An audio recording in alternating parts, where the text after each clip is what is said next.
Hello, এই তো আছি ভালো। তোর কি খবর? আছি ভালো। আরে আমার আর আগের মতো সময় নাই, এখন আমি ঢাকা শহরে চলে আসছি। হ হ, এই যে গতকাল হইলো আসছি। এখন আমার আগের মতো সময় নেই, আমার আর কল টল দিস না। আর বাংলাদেশে বাংলাদেশের বিখ্যাত সেন্টু দালালের সাথে আমার পরিচয় হয়েছে এখানে এসে। হ হ, সেন্টু দালাল। আরে আমার এখন আর কথা বলার মতন একদমই সময় নেই, আমি এখন খুবই বিজি। আমার অত কল টল দিস না। সেটা করে নেওয়া যাবে, সমস্যা নাই, কিন্তু আমার ওসব নিয়ে আর ইন্টারেস্টও নাই। এখানে এসে আমি ব্যবসার কাজে ঢাকা শহরে আসছি সিটু দলের সাথে, এখন ভিসা প্রসেসিং করাইতে যাব। হ্যাঁ হ্যাঁ, জানি সেটা। এত এত এত ট্রানজ্যাকশন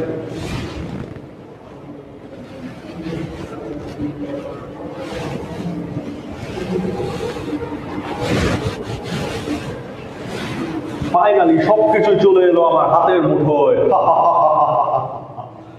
ও সেন্টু দালাল, তোমার জন্য আমার জীবন ধন্য।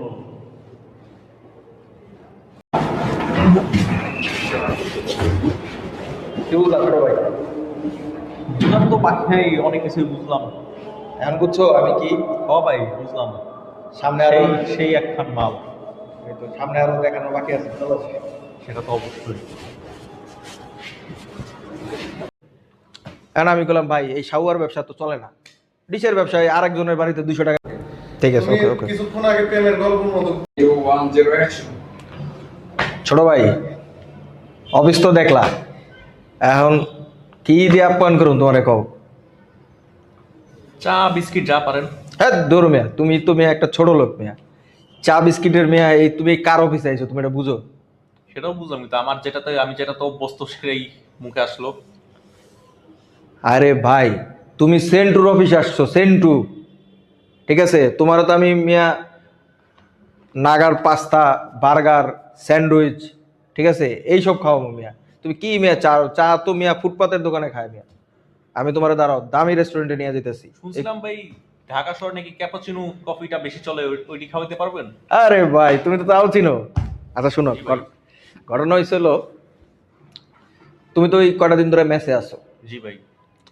মানে ফকিন্নির বাচ্চাগুলা দেখছো, মানে অল্প করে টাকা ভাড়ার জন্য মানে কি রকম একটা ব্যবহার করে সবার সাথে, মানে অল টাইম মেসের মধ্যে মনে করো হাউ কাউ লেগেই থাকে।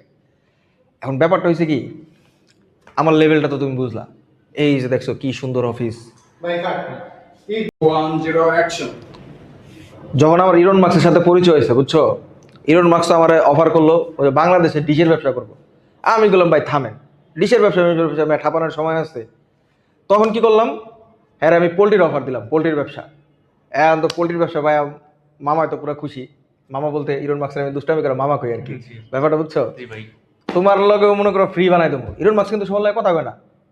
ইরন মার্কস হচ্ছে হলো প্রচুর ব্যস্ত, মানে তুমি দেখো না টিভিতে খবরে, টিভিতে তো দেখি। ওইটাই প্রচুর ব্যস্ত, কিন্তু কিন্তু আমার লগে ঘন্টার পর ঘন্টা ফোনে কথা কয়। তুমি খেয়াল করছো কিনা জানি না, কালকা রাত্র মোটামুটি 2-3 ঘন্টার লাগে কথা হয়েছে। এখন যাই হোক ছোট ভাই, সামনে আমাকেও ব্যবসা করতে হইব। তোমার হচ্ছে হলো দুবাইতে যে বুজ খলিফায় একটা অফিস নিতেছি। জি। ঠিক আছে, তোমার মনে করো আজকে এখানে আনার কারণ হচ্ছে হলো আমি তোমার ভিসা প্রসেসিংটা করে ফেলাম। ঠিক আছে। প্রসেসিংটা কইরা তুমি মনে করো যাবো বুজ খলিফা অফিসে তুমি বসবা, ওটা তুমি দেখাশোনা করবা। ঠিক আছে? জি ঠিক আছে। আচ্ছা, এখন কি আজকে কি টাকা পয়সা আনছো কিছু? হ্যাঁ আনছি অল্প স্বল্প। আচ্ছা ঠিক আছে, তাহলে টাকা পয়সা দাও। আচ্ছা